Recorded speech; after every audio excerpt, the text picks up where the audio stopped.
Okay, ideal gas. We already learned kinetic molecular theory and why we are saying ideal gas. Why we are not saying real gases? Because the problem, the kinetic molecular theory, these two postulates are not always correct. There are some condition it will become wrong. Okay, so the actual gases, the real gases, like all gases we are seeing, will not obey the ideal gas equation or the kinetic molecular theory at all conditions. Okay, so we learned, it's just a review, okay? All gas molecule will in a random moment, the constant random moment, right? That is always right. They always move like that. And we already said have negligible mass and volume. Remember the example I explained while teaching that. Remember, when we go to Star Stadium, we have more space, right?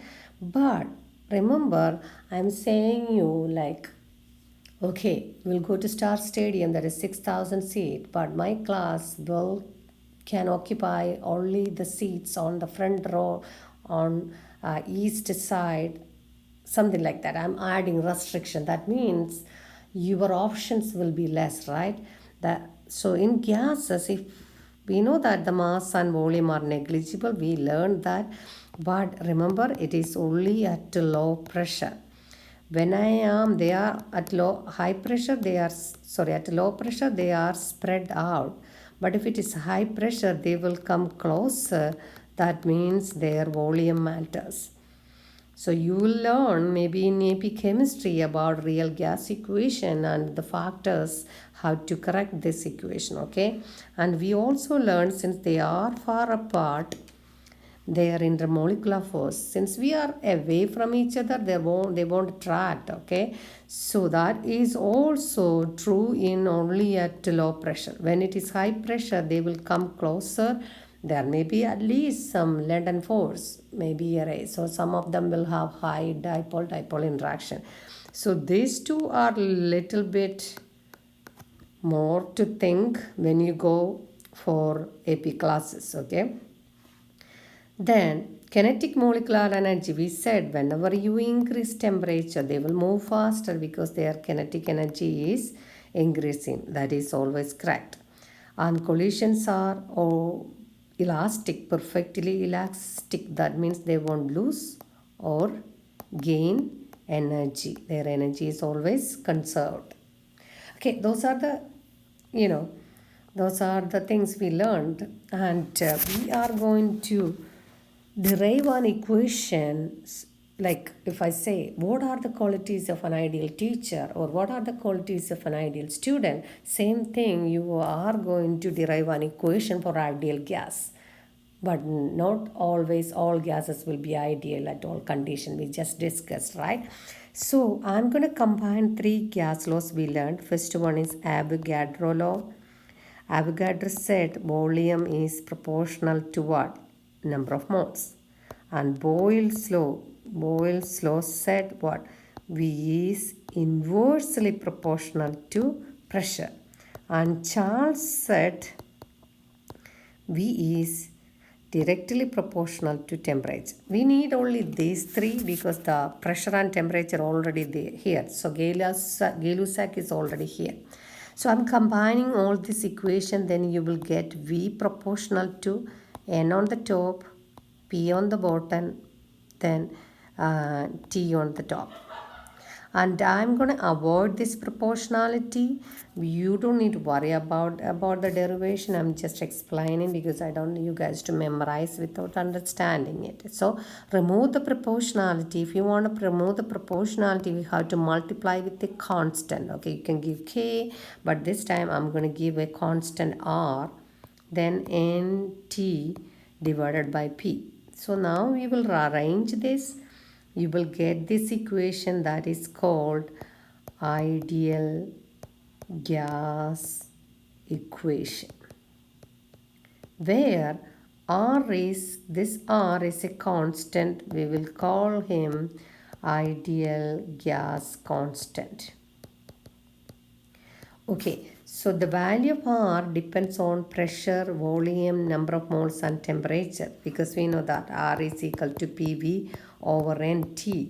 So temperature always we will use in Kelvin, number of moles will be moles, and volume and pressure have different units. So we are going to pick the value of R.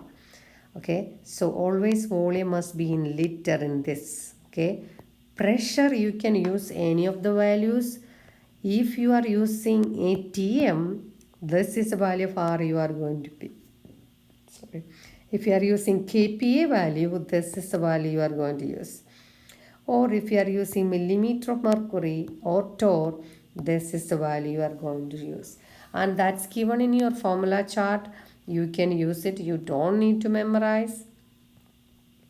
So that won't be a problem for you. Okay. So let's go ahead and do one question. Whichever one, everything is like almost the same. I will do number 3, okay, because that is a little different. Okay, so it says 35.5 liter, and remember you are not seeing any other volume, and that's how you are identifying whether it is initial and final or ideal gas. So you will not write V1, instead you will write V. Okay, and there is a pressure, I'm gonna write that is a P. There is a temperature, add 273, so that will be 373 Kelvin. That's your temperature. And you are going to find the moles first, because it is asking for grams. We cannot directly go, or there is an equation for that. You don't need to worry about that. Okay, I'm going to show you. Just write PV equal to nRT. Okay, so P is what? 100.0 kPa, and volume is in liters, so that we are good. 35.5 liter, and N we don't know, and R value, since the pressure is in kPa, you have to pick the kPa value. Okay, just pick 8.314 and write all the units with it, so that we know what liter units you are using. Okay, so L volume, kPa pressure, mole and Kelvin, times temperature, which is 373 Kelvin. Okay, so now multiply. It's an algebra. You will multiply this, then multiply this, and then divide. Okay, so you will get the answer of moles is 1.15 after rounding, or 1.4, 1.5 I think. Okay, so I'm gonna write on the curve. I don't have space. Okay, so you are going to write, it is 1.15 mole, right? Moles of chlorine. Then 1 mole of chlorine, we know that the atomic mass of chlorine is 35.45. So times that with the 2, it will be 70.90 grams of chlorine. And then multiply, and you will get your answer is what? 80. Answer will be 81.5 grams of chlorine. Okay, this is how we are doing ideal